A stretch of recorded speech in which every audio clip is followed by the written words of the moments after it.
100 ভাগ লোক কোরবানি করতে গিয়ে ভুলটা করে, সেটা হলো কোরবানির পশু যারা বানায়, কসাই, তাদেরকে পারিশ্রমিক দেওয়া হয়। ঠিক না ঠিক? পারিশ্রমিক হিসাবে নগদ টাকা, তাদের সাথে চুক্তি থাকে, হাজারে কত টাকা, এরকম একটা সিস্টেম আছে। এই সিস্টেমে গোটা গরু বলেন, ছাগল বলেন, এটা তারা বানায়। এই তাদের সাথে যে অর্থ চুক্তি থাকে পারিশ্রমিক হিসাবে, এই পারিশ্রমিকের বাইরে তাদেরকে আবার কোরবানির পশু থেকে কি দেওয়া হয়? গোশত দেওয়া হয়। যদি তাদেরকে অন্য 10 জনের মতো দেওয়া হয় তাহলে তাতে কোনো আপত্তি নেই, কিন্তু তারা যেহেতু গরু বানাইছে সেই হিসাবে তাদেরকে অন্য 10 জনকে হয়তো আধা কেজি 1 পোয়া করে আপনি দিচ্ছেন, সাধারণ যাদেরকে দান করছেন, কিন্তু এদেরকে 2, 4, 5 কেজি দিচ্ছেন। কেন? তারা কষ্ট করছে, পরিশ্রম করছে তারা, এই জন্য তাদেরকে দিচ্ছেন। তাহলে পারিশ্রমিক হলো।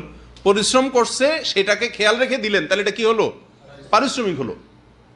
আর এই পারিশ্রমিক হিসাবে আপনার কোনো কসাইকে অতিরিক্ত গোশত বলেন বা পশুর অন্য কিছু বলেন, এটা দেওয়া শরীয়তে জায়েজ নাই।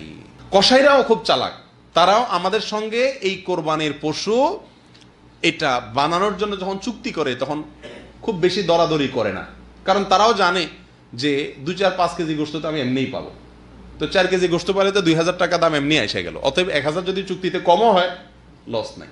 ঠিক না ঠিক? এটা ভুল।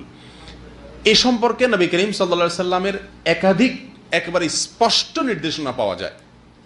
বিশেষ করে সহিহ বুখারীতে নবী সাল্লাল্লাহু আলাইহি সাল্লাম স্পষ্টভাবে তার নির্দেশ পাওয়া যায়। তিনি বলেছেন, লা ইউতা ওয়ালা ইউতা লিজাযারাতিহা শাইআ, কোরবানির পশু এটা কসাই যারা কাটে অথবা এটাকে বানায়, তাদেরকে এই কোরবানির পশু থেকে কোনো কিছু দেওয়া যাবে না। আলী রাদিয়াল্লাহু তাআলা আনহুকে নবী করিম সাল্লাল্লাহু আলাইহি সাল্লাম বিদায় হজের সময় তাকে কোরবানির পশুগুলা, তিনি নিজের হাতে অনেকগুলো কোরবানি করেছেন, বাকিগুলো তাকে করতে বলেছেন। এরপরে বলেছেন এই পশুর সব কিছু বন্টন করে দেওয়া মানুষদেরকে, হাজিদের মধ্যে তাদেরকে খাওয়াও, আর খবরদার কোনো কিছু তুমি ওই কসাইকে বা যারা বানাবে তাদেরকে দিবা না। অর্থাৎ তাদের পারিশ্রমিক আলাদা দিবেন, নগদ টাকা দিয়া, কোরবানির পশু থেকে আপনি দিবেন না। আসলে কোরবানির পশুর এই গোশত, এটা আমরা কোরবানি করে দিলাম মানে আল্লাহকে দিয়ে দিলাম। ঠিক না ঠিক?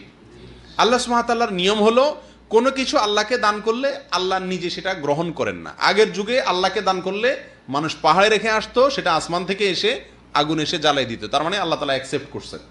আর যদি না জ্বালাইতো তার মানে আল্লাহ ওটা অ্যাকসেপ্ট করেন নাই।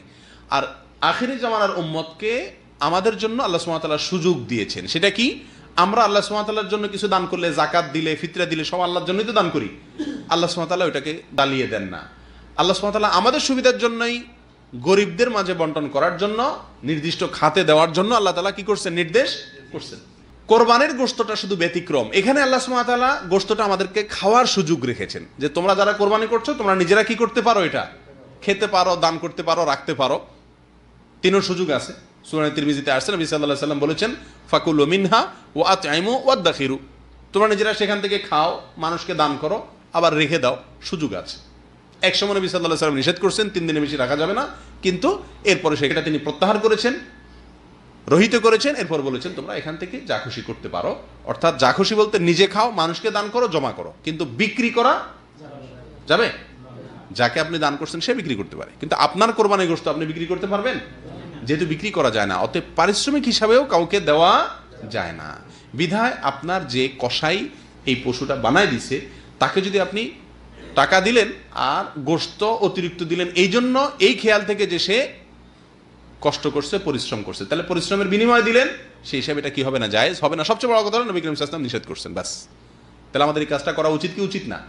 সারা বাংলাদেশে কসাইকে গোশত দেয় না এরকম কোরবানি করেনেওয়ালা কয়জন লোক আছে বলেন? একজনও আপনারা দেখছেন আজ পর্যন্ত?